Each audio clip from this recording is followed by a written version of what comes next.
我们现在在印度。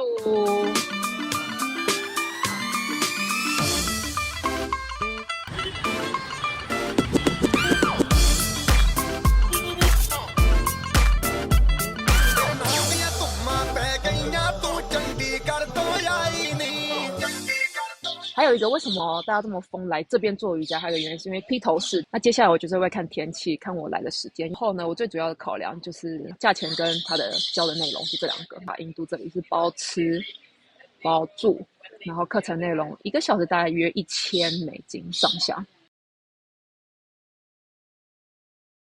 在印度的 Rishikesh， 然后 Rishikesh 在北印，在喜马拉雅山群下面。这边的话被号称为Yoga Capital of the World， 所以就是一个很多人向往来做瑜伽的一个地方。所以这边有超多瑜伽训练。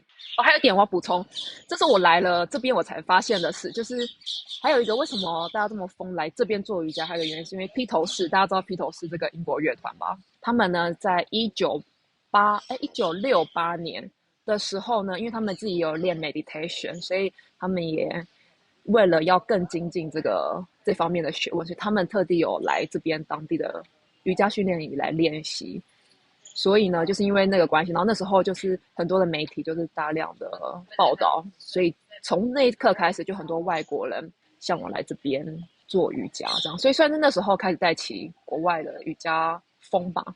而且你来这边会发现很多人来参加瑜伽营的人是外国人，反而印度人当地人很少，相对比较少。就比如说我们这边现在有10个学生，10个学生呢就只有1个是当地印度人。你怎么找到这一家？跟你怎么应该说你一开始是怎么搜寻，然后跟比价，然后最后选定这一间瑜伽营这边？因为第一我就想说来印度嘛，所以接下来印度之后，我就很广泛的搜寻，就直接 Google 印度瑜伽营，然后就发现超多几百万个这个结果。然后我就发现整个大致来讲就是有分城市，就一个在北印，一个在南印。那接下来我就是会看天气，看我来的时间，因为印度你知道大家就是夏天的时候很热，所以我这个时间来的话，如果去南印我会觉得太热了，我可能会不舒服在做这个瑜伽，所以我就选择去北印这样。所以我就缩小了范围，所以我就选定了 Rishikesh， 然后再来我就从 Rishikesh 这边开始，从这个地点来搜寻当地的瑜伽营。搜了之后呢，我最主要的考量就是价钱跟它的教的内容，就这两。那所以对啊，所以价格整体是多少？我好像没有问。我可以分享一下，因为我之前有上过线上的200小时课程，然后加上我自己也有在查他这边印度实体的200小时的课程。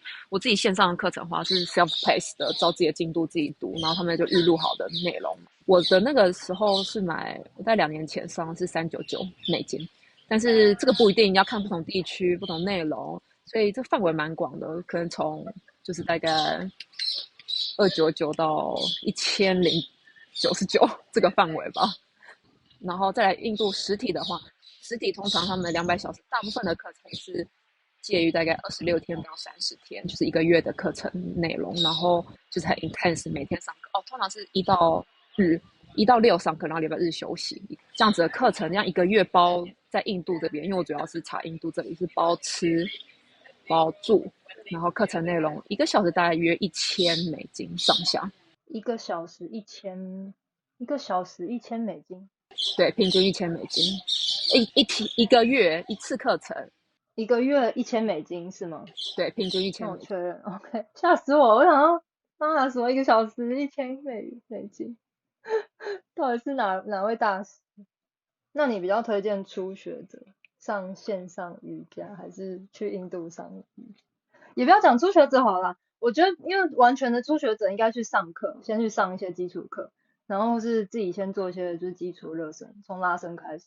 不要讲完全初学者，我是说如果已经上一段时间，然后想要考师资的人，你觉得上线上的比较好，还是印度的瑜伽营比较适合？我觉得这是一个很好的问题，我觉得是要看个人的学习模式。你这是一个很好的回答，互相称赞。对，因为比如说像你如果很有自制力的人，很努力学习，然后觉得线上就够了，这样而且也比较便宜，你可以有全部的内容。但是我觉得线上好处是它的资料是你存下来，你以后还可以不断的复习，实体比较适合是很喜欢发问问题的人，喜欢互动的人，然后有很认真记笔记的人。这样的话，你当下学习，然后记下来，然后以后反复的复习，这样子的话，我觉得效果也很好。但我觉得我很喜欢实体的，是因为有人可以亲自的指导你，然后有亲自的adjustment，就是亲自的指导跟调整你的知识。我觉得这样子能在你身体上来加深你的记忆力，这样子。对啊，就是因为像我自己的话，我觉得我当然是想要先试试看线上，因为我觉得通常去你去的这两个都是英文的，然后我觉得如果是直接去印度的话，我觉得可能老师讲什么，我可能比较没有办法直接反应，所以如果有线上的话，然后像你之前推荐我说线上的如果有字幕都会比较好，然后我就去查了，就是线上有字幕的。对对对，所以建议这边强烈建议，英文如果还好的人，建议找英文有字幕的会比较好，你这样比较能懂他们到底在讲什么。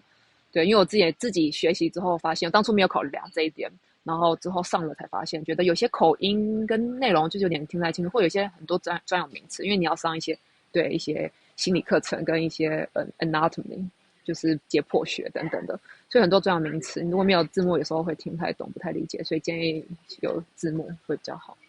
差不多。哦，我想问你，现在那边北艺，我们现在是4月嘛？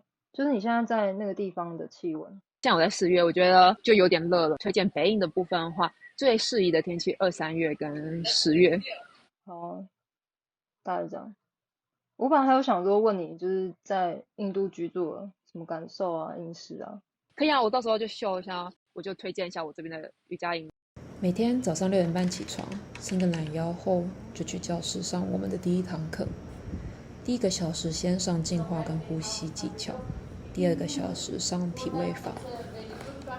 接下来就是我最期待的早餐时间 and tea time。饭后休息30分钟后，跟狗玩耍一下。之后上冥想的课程，或依照你选择的课程而变化。这堂课之后是我们每日的出游时光，会去附近走走，践行至瀑布玩耍，或是坐嘟嘟车到恒河参观庙宇。回来差不多下午1到2点之间，就是我们的午餐时间，然后另一个休息 break。再来是下午的哲学课，另外我因为选修阿育佛陀，所以有时候是上饮食疗法。另一个午后饮茶时光，我超爱他们这边泡的姜汁奶茶，超好喝。傍晚我们上 mantra 课程，类似基督教的诗歌。最后是一个结束感恩敬拜，以及享用晚餐。晚餐后有时会有小活动或是一起跳舞，这个是当地印度人教我们当地舞蹈的小小成果发表。最后就熄灯就寝结束。好了，那我刚好也差不多上课了。哦，他上课是不是？好赶哦，我们真的是